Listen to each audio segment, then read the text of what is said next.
If someone promises to Allah that he will not commit such and such a sin, he did that, and he makes an unreal promise to Allah which he cannot keep, what should he do? And if a student observes 3 fasts in the name of Allah as an expiation for breaking an oath, and if he hears from many that 10 poor people should be fed or clothed, if he also promises Allah that he will clothe or food, give clothes or food to 10 poor people for all the promises he has made to Allah in his life, which he could not keep, and he breaks his oath, now he has to give clothes or food to 10 poor people as expiation for breaking the same oath again. Nanjiba for Bangladesh has asked that if someone promises to Allah and does not keep that promise, what should he do? Here you have to make a differentiation between a promise to Allah and an oath to Allah. There's 2 differences. When you promise something, it is you're telling Allah, okay, I will do this, I will do that. That's different than taking an oath. If you take an oath, it should have certain clause. Like how Allah takes an oath of fig, Allah takes an oath of Al-Asr, Al-Fajr, then of the mountains. So when you take an oath, you take oath of something, and taking oath is of different types, what scholars say. So promise is something else, that okay, I promise that I will do something, that I promise I'll be good, I promise I'll be truthful. That's different. I'm making a commitment to Allah, but taking an oath is different. An oath, normally the Prophet said, Sahabas always said, there are many Sayyidus who said that the Prophet discouraged us from taking oaths. Oath means you said that if I pass the examination, I will go for Umrah. Or if I pass the examination, I'll give charity of $1,000 to the poor people. So this type of oath the Prophet discouraged. It says that taking oath does not change the qadar. It only makes a miser person give in charity. So when you're taking an oath, there are different types of oaths. Some oaths which are good to take, some oaths which are not good to take, some are mubah. The oaths that if you ask and you take an oath of Allah, that if so and so thing happens, I will do this sort of worship, it's not encouraged, it's not haram, because you are putting a stipulation to Allah that okay, if I pass the examination, I will pray 2 rakat nafil, I'll go for Umrah. And if you do that act, if you pass the examination, it is as though you are forced to do it. You're not doing it out of your own free will. So that's one of the reasons. Second is that as though you're bartering with Allah. That if my sickness is cured, I will go for Umrah. If my sickness is cured, I will fast 10 days. Or whatever it is. So the Prophet said, the qadar is not changed. So what's going to happen, is going to happen. What's written in your destiny will happen. So if you take an oath with bartering something with Allah, it's not encouraged in Islam. It's not haram, but it's not encouraged.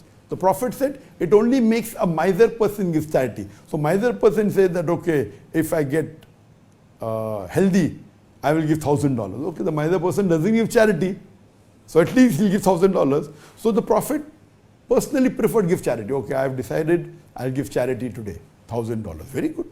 I decide I'll give charity 2,000. Very good. But if you say I will pass, then I'll give charity, it's not encouraged. So oath means you are bartering something. If this thing happens, I'll do this.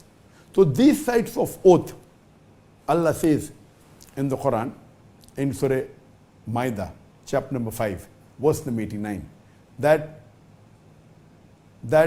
if the oath is unintentional, Allah will forgive it. But if it's an intentional oath, then if you do not keep it, if you do not fulfill the oath, give a kafara. Kafara means give kafara, give expiation of feeding 10 poor people, miskin people, and feed them the same way how you feed your family. So if you're a rich person and you spend maybe $100 per meal, so feed 10 people with $100 each. If you're a poor person who feeds maybe $1 per meal, so feed 10 people with $1. Or clothe 10 people, same how you clothe a family, or free a slave.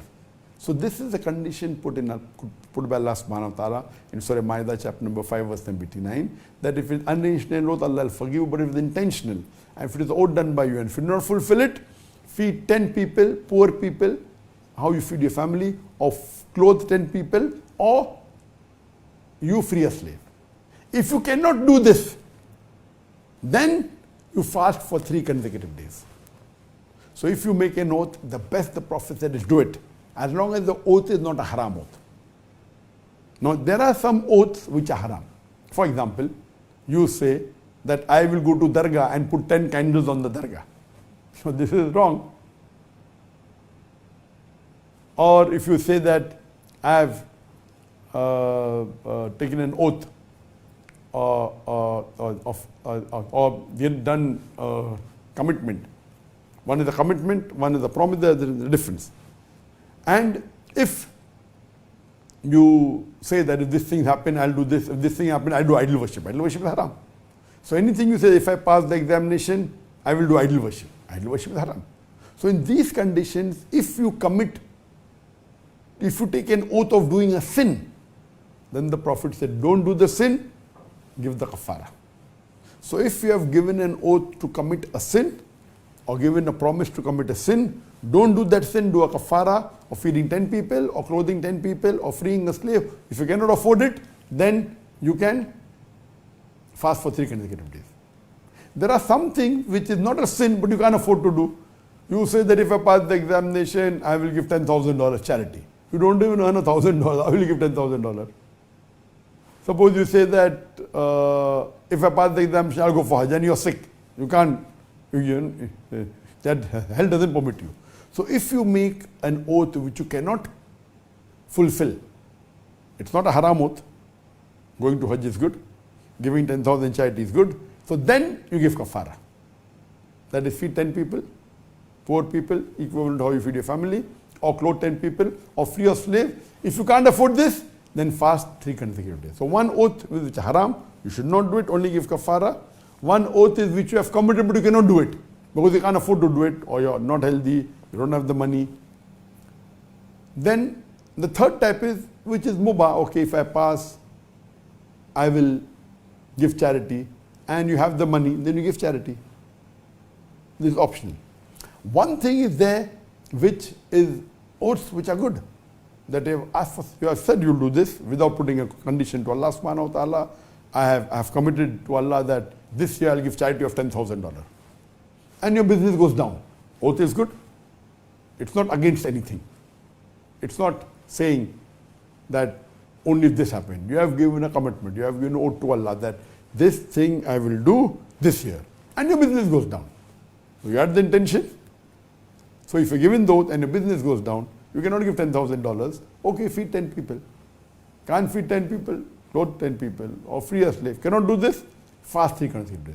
So one is something which is haram, you should not do it, give kafara. One is you have said something, you don't have the capacity. One is you had the capacity, but then the business didn't go well. So at that time, the best is to fulfill the oath. Whatever oath you have given to Allah, unless it's a sin, unless it's haram, best is to fulfill. You cannot say, if you have the money, your business is done very well, you promised $10,000. Why give $10,000? Feeding 10 people will only cost me $100. Cost me only $200. Why give $10,000? So this is wrong. The Prophet said, if your business is done well, if you have given oath, fulfill the oath first. If you cannot, then the kafara is there. Or if it's a oath which is committing a sin. So you have to differentiate between this. So based on all this, the answer is very clear cut, that if you promise something, if it's not a sin, you have to do it. And then again, the question has asked that he has made many promises, he hasn't fulfilled. For each promise he hasn't fulfilled, he has to either feed 10 people, or he has to, each oath that he has taken, if he doesn't fulfill, either feed 10 people, or clothe 10 people, or free a slave, or 3 consecutive days. So then if he says, okay, I will feed 10 people, or clothe 10 people, or fast 3 consecutive, and he doesn't do this also. So if he has not done 10 oaths he hasn't kept, and this 11th one, so he has to give 11 times to 10 people. You can't say only once is sufficient, no. If he cannot afford it, at least he should fast for each oath 3 days.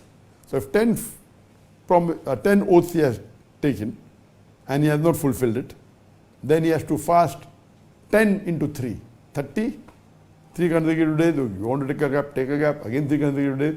And the last one which he did not fulfill, again he has to fast another 3 days for that. So for every oath that or commitment you have given to Allah subhanahu wa ta'ala, there's a difference. You should understand that I will not do a sin. You're telling Allah, that's different than giving an oath and a commitment. So both are different. So if you have given an oath and a commitment, then you have to fulfill. Can't fulfill, then is the kafara. Hope that answers the question.